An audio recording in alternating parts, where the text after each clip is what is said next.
This is Cheryl Todd of Gun Freedom Radio. And I'm the other guy, Dan Todd, reminding you that we and the show you are listening to are proud members of the Self-Defense Radio Network. Find out more and check out all of the other great shows and content at selfdefenseradio.net.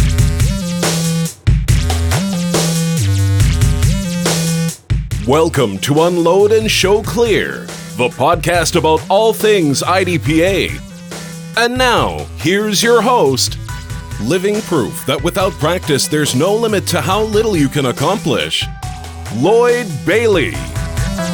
Welcome to another episode of Unload and Show Clear, where we counter the media's negative image of gun culture by introducing you to the amazing men and women who are involved in IDPA, International Defensive Pistol Association.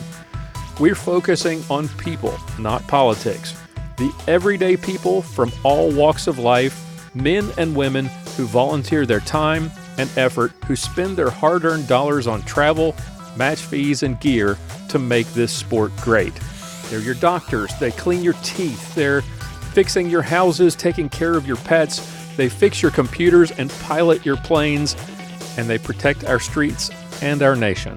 They are gun culture at its finest, and it's misunderstood or completely unknown to the mainstream media.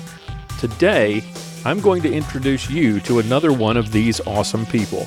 But first, I want to thank today's sponsor. I found my friends Dave and Reagan Williams at Salina Gun Shop when I needed an FFL transfer for a firearm. Several years ago, they were just a tabletop FFL. Well, since that time, they have grown into a one-stop shop for guns, ammo, accessories, gunsmithing, custom engraving, and they are a certified Cerakote applicator. Whether it's a custom build, engraving, or Cerakote, no matter how mild or how wild you want your firearm, no matter what you need, they can handle it. Now, I've taken them older guns that have bad and scratched up finishes. Salina Gun Shop made them look like new. When my wife wanted her own Glock 19, I had Salina Gun Shop Cerakote the frame to just the right color that she wanted. I've had them install new sights on my guns, do repairs and trigger work on my revolvers. I trust them with my guns, and you can too. I cannot recommend them highly enough. Check them out today at salinagunshop.com. That's CELINA gunshop.com. Look for a link in the show notes to get to their website. Or if you're here in North Texas, stop by and visit them in person at 701 North Preston Road, Suite 310 in Salina, Texas. salinagunshop.com. Small town store, big town service. salinagunshop.com. Our special guest today is Kentrell Strong from Florissant, Missouri. Kentrell, welcome to the show. How's it going, Lloyd? Thanks for having me on. Thank you for being on the show. I really do appreciate it. Tell us a little about yourself. Tell us what you do for a living there in Florissant. Well, full-time, I'm a fine artist. So I do art for a living, but part-time, I work at a gun range. It's actually the Range West in Baldwin, Missouri. All right. And I noticed in your social media profile that I was going to ask you about this. You brought it up. You are an aspiring artist, and a lot of your paintings are gracing the walls of local establishments there in St. Louis. You're really very talented. And tell us how you got interested in art. Well, It's really something that I've been doing since I was a child. It came naturally to me as a kid, and it's something that I always wanted to do. Kind of got away from it a little bit by going to the military and doing other things, but ultimately it's something that I came back to and decided to, kind of solidify and get more into as I wanted to. So yeah, it's a natural gift that I've been blessed with, I guess I could say. Very nice. And you actually designed the logo. You and I were both at the Illinois State Championship last month, and that's how I kind of connected with you. And I had no idea until I did a little bit of digging. You actually designed that really cool logo for the championship. That was really awesome, by the way. How did that come about? Well, I do a lot of shooting when I'm not doing art. So I'm around the guys that run the Spartan shooting complex over there in Sparta, Illinois. So just through shooting with those guys, doing some 2-gun competitions, and, becoming good friends. They learned that I do art, and they saw my artwork, and, they wanted me to do this year's logo, which was, it was an honor to do it. Actually, I kind of have been working on logos a lot lately, doing a lot of custom work for other people that wanted things done. So when they reached out after seeing some of the other work that I've done, I was really honored and glad that they trusted me to do this logo for them. Very nice. You're a Missouri native, St. Louis native? Yes, I was born here. I pretty much lived all over the city. So, yeah, this is my hometown. And you mentioned your service. You were in the Army, I believe. Is that correct? Yes, I was in the Army. I was stationed in Fort Wainwright, Alaska. Nice. Well, thank you for your service. Where did the interest in guns come from? Did you grow up around guns? Were you taught about guns as a kid? Absolutely not. My upbringing was totally different. I was a church boy, a choir boy, went to church almost every day of the week. So definitely no guns in the household, no guns that I knew about anyway. And it was not anything that, that I was exposed to at a young age, outside of, maybe the random shooting in the neighborhoods that I lived in. But other than that, no. No guns as a child growing up. I actually went to a military high school my freshman year. I went to Cleveland JROTC, and that was my first real introduction to military and, that kind of lifestyle. Really, it was a little before I went into the military. I would watch these shooting competitions that would come on TV. I think one of them was called Top Shot or something like that. Right. They have these professional shooters. They would be, doing all these tricky shots and long distance shots. And I always watched it and I thought it was cool. And it was just something in the back of my mind. I was like, man, I would love to do something like that. But then it was just a passing thought, something that, I like watching on TV. But then I entered the military and was exposed to pretty much any kind of firearm you could think of. So after that, and getting out, I would start to watch 3-Gun Nation and other shooting competition shows. And at that point, I decided that, I really want to do a little bit more research and figure out how can I get into this sport and do what these guys are doing. So that's pretty much how it started. Okay. How did you hear about IDPA? I went online. I would say YouTube is the new college. You can pretty much go on there and learn anything. So it was just me going online, doing some research, and looking up shooting competitions in my area. IDPA was one of the first ones that came up. So I went to YouTube and you saw what it was. And I was like, okay, I think I might be able to do that. So the next step was me finding a gun range that, participated in that sport that was, close or semi-close to where I live. So that was the next step. But I actually found out that Missouri is kind of a hot spot for a lot of different shooting places, we have a lot of different places you can go to participate in those sports. And over the years, since I've been doing it, more, has started to become involved with it. So the first range I went to was out in Arnold, Missouri, ARPC or Arnold Rifle and Pistol Club. Right. And that is where I, so to speak, got my feet wet in the shooting sports. What do you remember of that day? Did you go out thinking you were going to shoot, or did you just watch for the first time, or what was that experience like? So the first time I went out there, first off, like that's all the people that shoot and are involved with that sport, like they were very inviting and friendly. So that's like one of the first things that I always mention when I talk to other people about it.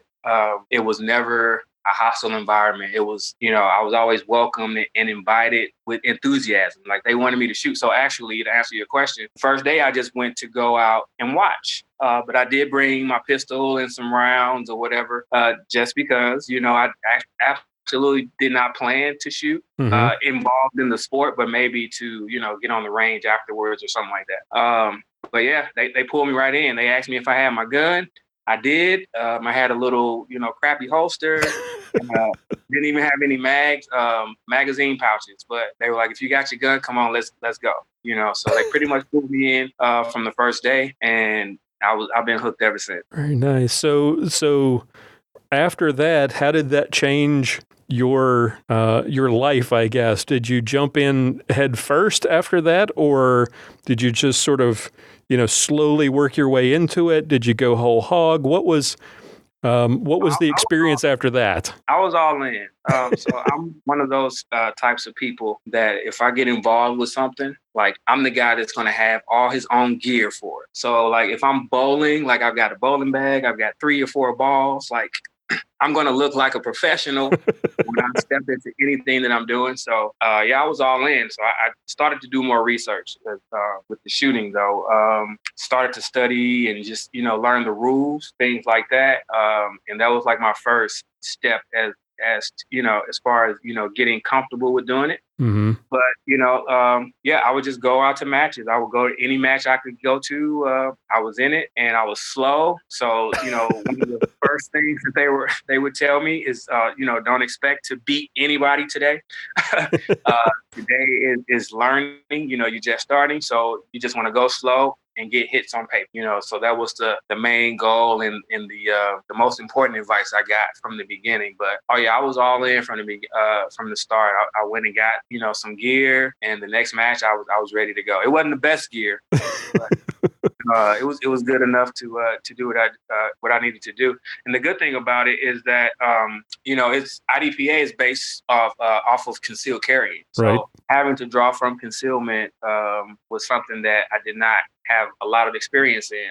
Like I said before, I was in the military, but I shot more rifles and big weapons, machine guns, so I wasn't one of the, soldiers walking around with a pistol. Right. So that wasn't something that I was proficient in as I was with the rifle. So I also used IDPA as a training tool because I was carrying a pistol. Mm-hmm. I started carrying my firearm and concealed carry when I got home. But I didn't feel as comfortable with it as I did, of course, walking around a rifle. But I think I would draw a lot more attention to myself walking around with an AR.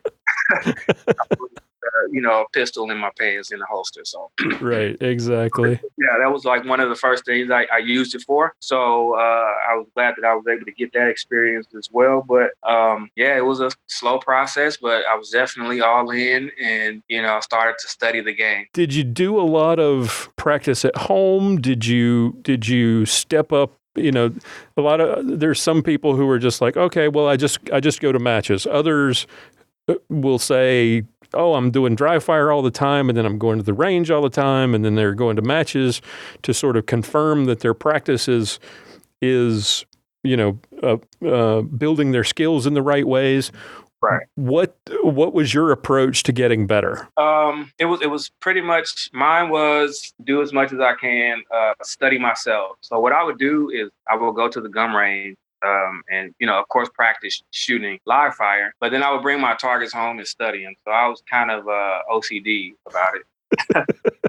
I would do a lot of dry fire and just I would do it in the mirror to see, how I'm holding my pistol, just certain things. Like my first challenge was learning to shoot with both eyes open. Mm-hmm. That was something that I did not do. And I actually found out something about myself after starting to shoot competition is that I use my right hand predominantly. So, of course, if you're right-handed, you assume that you are, you use your right eye when you're shooting. I'm actually left eye dominant. So that was a trick. That was something that I had to adapt to. Mm-hmm.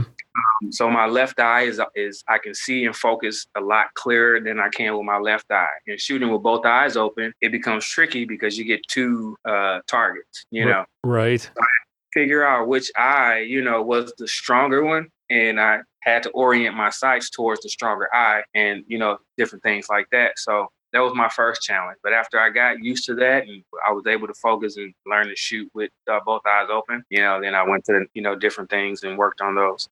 What's the trick for our listeners out there who are cross-eyed dominant or who are not quite sure? Maybe they're just getting started.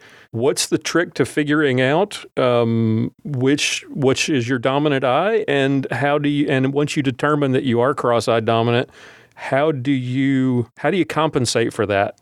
Is it forcing yourself to shoot with both eyes open, or is there a trick to sort of learning to shoot that way? I think it's a little bit of both. I'm going to say the first thing I was told, or that I remember hearing, is that, all right, so you left eye dominant, you need to learn to shoot with your left hand. Like that's pretty good. But of course, I had already adjusted and accustomed myself to shooting the way I have been, so I just had to kind of tweak and adjust it. So what I would say, there's a trick that you can do with your hands, or I've used my actual gun sights to do it. Okay. The way that I do it is I will hold my sights out directly in front of my face. And then you keeping both eyes open. You will naturally be able to pick up things faster and clearer in one eye or the other. Like you won't be able to see with both eyes. Mm-hmm. So if you hold your pistol in front of your right eye with both eyes open and you cannot see the sight, you're left eye dominant. If you hold the pistol in front of your right eye and you can see it, you're right eye dominant. So it's as simple as that. Now, there is a trick because you have to train your eyes to focus and see one target, because you will have a more clearer target and a kind of fuzzy, dim target. Mm-hmm. So it's kind of a brain trick you have to do, and just train your eye muscles, I guess, to be able to focus in. What I like to do, it makes it a whole lot easier for me, is I squint my my right eye, but I don't close it completely, and it focuses in my sight for me. So it probably will work, whichever eye you work. Gotcha. But that's my trick. Yep. All right. So how long after jumping in with both feet, how long before you got the nerve up to go shoot a sanctioned match? It was about 2 years before I would shoot my first sanctioned match. I just knew that I was not. I didn't feel I was ready to compete. You know, my idea, of course, like I told you, I was watching the competition shows on TV.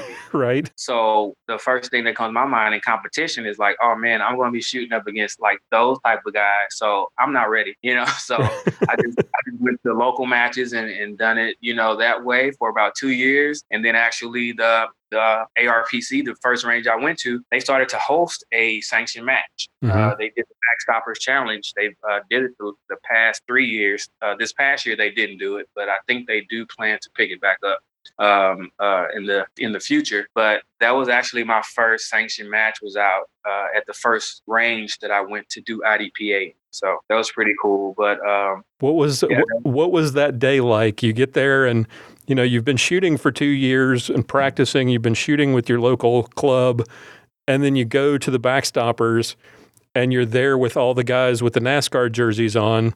What was that day like? It's a lot of nerves. You're a little bit nervous, because there's people watching you, and like you said, those the NASCAR jersey guys, which I'm one now. Yeah, right. But those guys, like, oh man, they're watching. I want to do good. I don't want to suck or go too slow. It's just things like that. So all that stuff is going through your head. But yeah, I mean, I got through it, but I definitely was a little bit nervous. But you always have people with you, like the guys that you normally shoot with. They're normally squatted with you sometimes, or you might see somebody that you shoot with here and there. And it's always, what I've experienced, they've always been there to kind of keep me calm. Right. And we kind of talk to each other over the years. It's just like, hey, you can't focus on that. That's all right. Let's do this or do that next time, or forget about that. When you got to have a short memory in the shooting sport, if you want to be good. So it was just getting those little pieces of advice through the years from, starting there. And I've just been using the advice. I always like to focus on people that are ranked higher than me, or that I feel that shoot better. Mm-hmm. And I'm always picking up little bits and pieces from those guys and using them where I can. So how many sanctioned matches have you been to since then? I do not know. I can't count.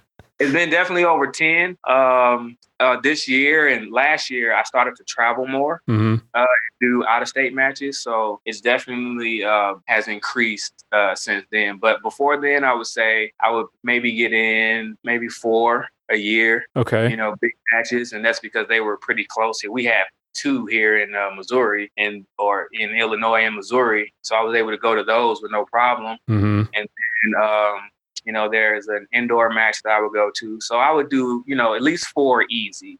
But like I said, over the past few years, I've been traveling. I've been to Arkansas and Louisiana down there to shoot their match in Thibodeau, which was it was a fun. Yep. It was a fun experience. Pretty muddy down there. It was different. Right. But yeah, I've been up to Wisconsin and just, a few other places. So I'm starting to travel a little bit more since I'm more confident now. So now I feel like I can, stretch out a little bit. I got you. So you, at the Illinois State where we were there at the same time, you finished second place ESP sharpshooter, got a bump to expert. Congratulations, by the way. Thank you. What is ESP your preferred division? What firearm are you competing with most often? So yeah, well, the firearm that I've been competing with a Canik TP9 SF since I've become serious with shooting. Mm-hmm. I love the firearm. I just got to say that I'm a Canik fanatic. So any guy who out there who knows what that is, yep. Shout out to you guys. But yes, that was my first competition pistol was actually a Canik Shark. It's a hammer fired CZ clone. Oh yes, yeah. Yeah, I got disqualified with that pistol because it came ported, and I did not, know the rule of the ported barrel. So yeah, I shot a match in Illinois. I think it was last year, as a matter of fact, and I was disqualified from Illinois State last year because of my ported barrel on my Shark. So after that, I went and I got the SF, which is a striker fired. It's not ported.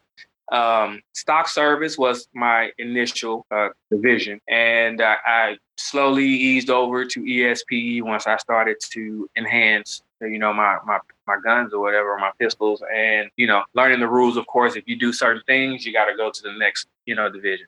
Right.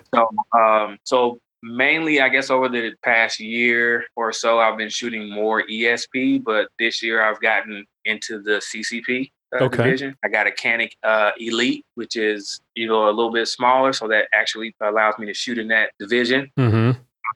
And I won 2 trophies this year so far in CCP, so I've been doing pretty good with the Elite. Nice. But yeah, ESP has been my division, and I was excited to get that bump, and that was awesome. I've been working towards that for a while, just honing my craft and getting better. So, I didn't really expect to get it. I just, I shot the way I do, and that was the outcome. So I was happy with that, though.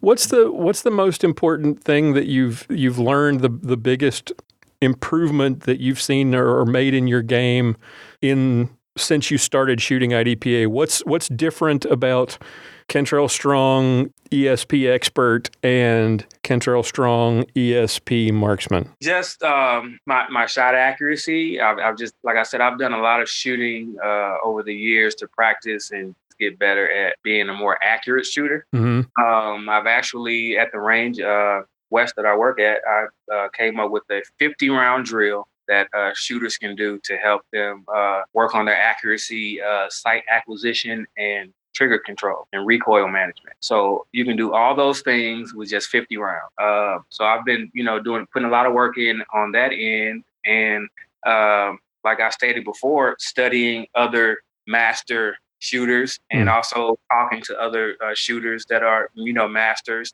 that are above me, and just getting those, little nuggets of advice that has absolutely helped. And then, of course, shooting matches continually and implementing those things into, my practice and dry firing, things like that.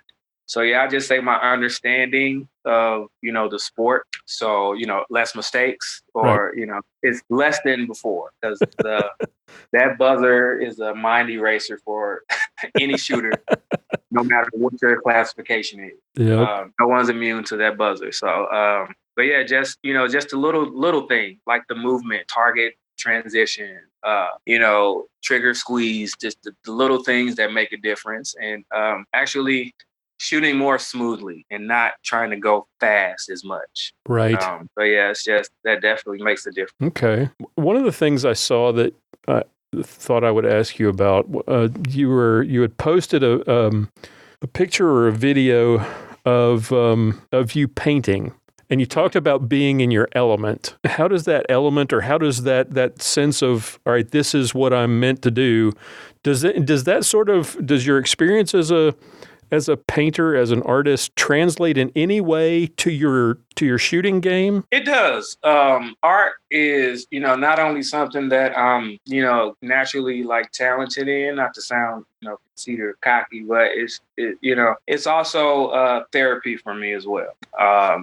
Like I stated, earlier, I am an Army veteran and I have seen combat and I've been overseas. So art has been something that I've also been able to help me to, escape a little bit, just kind of get out of my head and focus on something different. And shooting has also been sort of therapeutic, and not just solely for shooting guns, but the community and the people that I'm around when I shoot.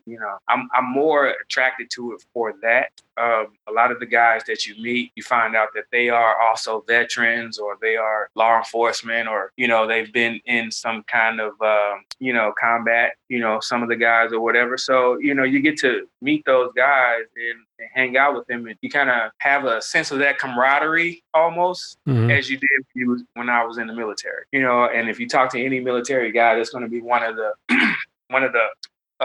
things that they'll probably mention is that the camaraderie that you have when you're, in the military, or you in law enforcement, is something totally different than what you can get, outside in the civilian world. So me shooting puts me around people that have been through, things that I've been through. They've seen some of the things that I've seen. So you actually can relate to those people on other levels, other than just, shooting guns, So that is something that I really, really like, and I look forward to in the shooting sports. Nice.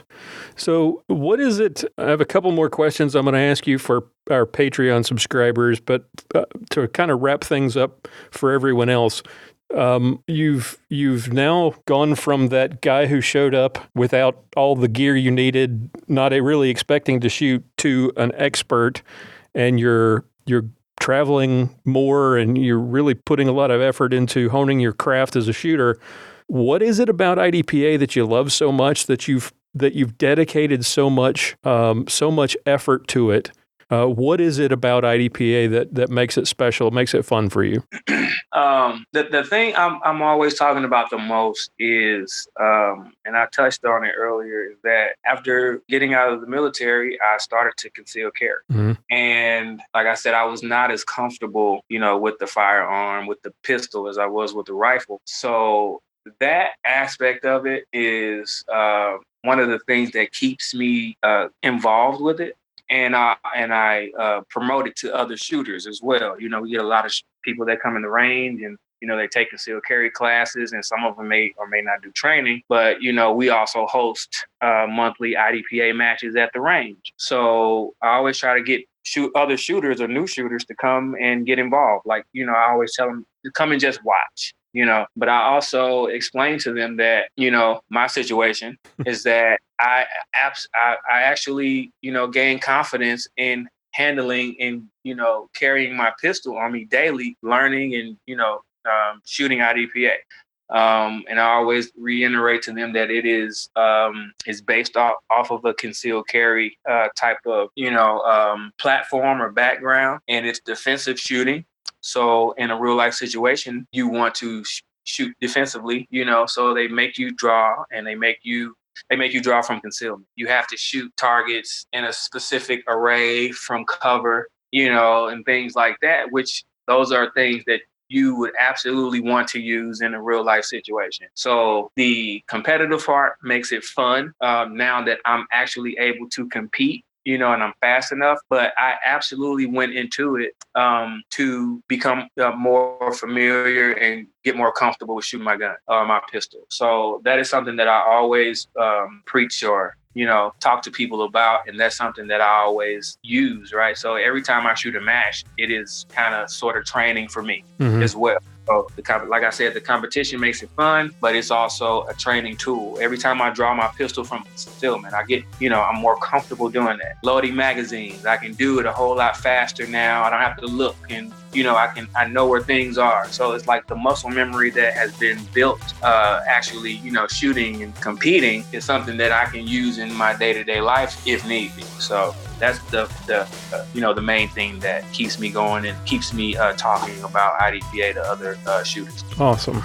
Well, Kentrell, thank you so much for everything you're doing. Thank you for your service to our country again. I really do appreciate that. And I appreciate you taking the time to come on the show. I look forward to seeing you on the range and hopefully squadding with you next time. All right. Thanks, Lloyd. All right. That's all the time we have for today. I want to thank our guest for coming on the show and our sponsors for making all of this possible. Take a moment, if you would, to check out the website, check out our show notes at unloadpodcast.com. We've got lots of interviews with more amazing guests like the one you heard today.